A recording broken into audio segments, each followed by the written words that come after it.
Killing Cancer, Harnessing the Power of Metabolism for Cancer Prevention and Treatment. My friends, we're going to go over some groundbreaking research by Dr. Thomas Seyfried and his pioneering research and results, offering a beacon of hope by challenging conventional beliefs about cancer. And we're going to give you some of the studies. We're going to touch on those, and then we're going to give you 5 things to do at the end of the video that you can start doing today to hopefully reduce significantly, if not eliminate, your exposure to getting cancer, or if you do have to deal with it, some things you can add to the treatment regime. And again, keep yourself healthy and alive and productive. Now, in a world where cancer remains one of the leading causes of death, Dr. Thomas Seyfried's pioneering research, like I said, offers a beacon of hope by challenging conventional beliefs about the disease. Rather than viewing cancer solely from the lens of genetic mutations, Dr. Seyfried introduces a transformative perspective. What is that perspective?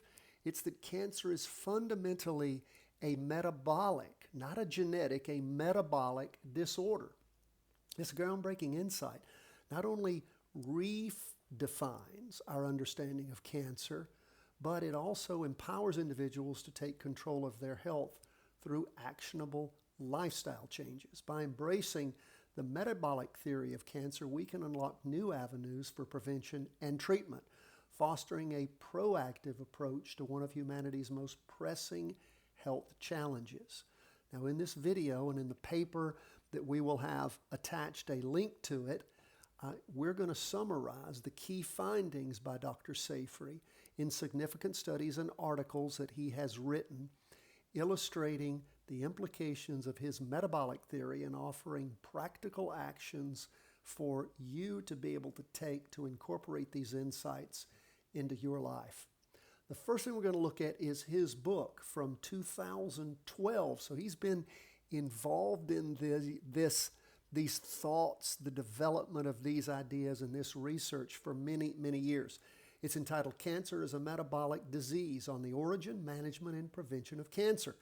All the way back in 2012, he presented a comprehensive overview of the metabolic basis of cancer. He argued that tumor cells predominantly rely on glycosis. Now, that's a process that converts glucose into energy, even in the presence of oxygen, and a phenomenon known as the Warburg effect. This reliance on glucose leads to the accumulation of metabolic byproducts that can promote cancer cell proliferation and survival. Seyfried emphasizes that understanding these metabolic pathways is crucial for developing effective cancer therapies. In a paper he did a few years later in 2015, he further explored the Warburg effect, a consequence of cancer cell metabolism. He delves deeper in this paper into the Warburg effect, discussing how cancer cells' preference for glycosis over oxidative, let me get this word right, phosphorylation, contributes to their aggressive behavior. He highlights the potential for targeting these metabolic pathways to develop new treatment strategies.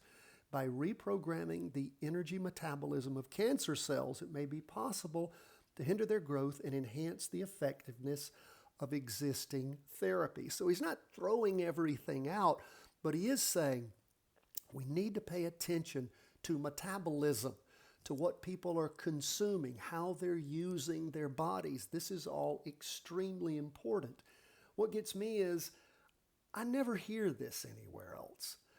And he's been doing this research for many years, and it's been effective research, but you just don't hear all that much about it. That's why I'm presenting it to you. Now let's move on to 2017. Where in this article, he outlines various therapeutic approaches based on cancer's metabolic vulnerabilities.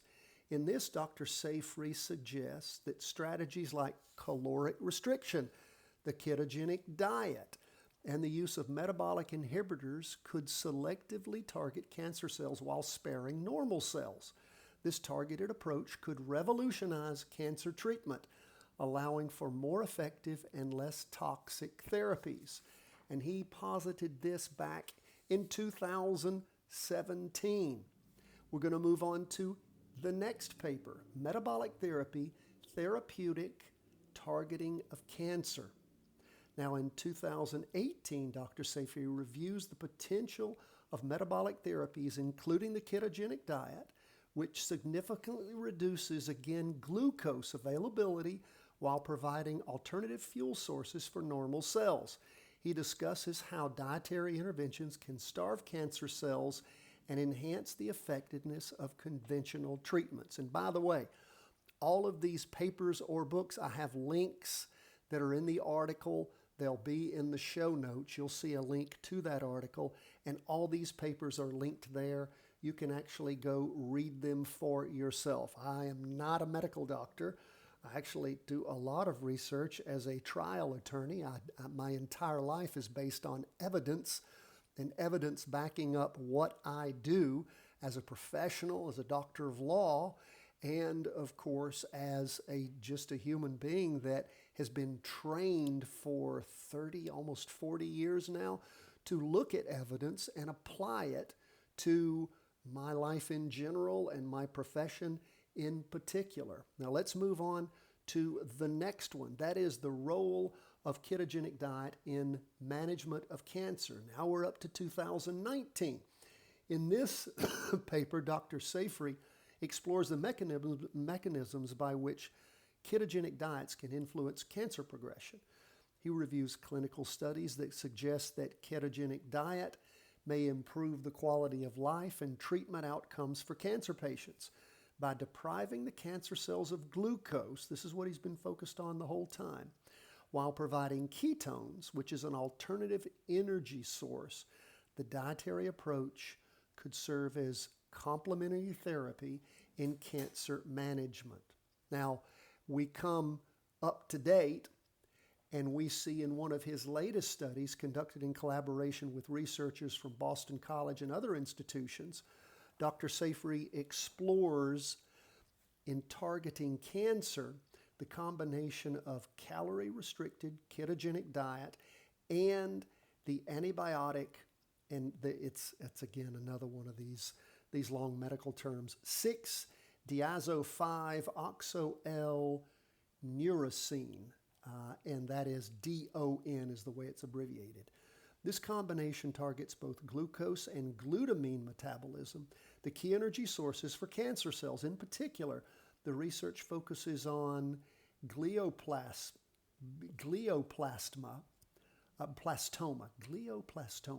a highly aggressive brain cancer, and found that this diet-drug combination not only slowed the tumor growth, but also improved survival in animal models. Notably, the ketogenic diet also helped deliver the drug more effectively across the blood-brain barrier, which theretofore had been an obstacle in many cancer therapies, and we're linked to that article also. So I promised you, what are the common sense actions that we can take from all of Dr. Seyfried's research? Well, there are 5 takeaways here.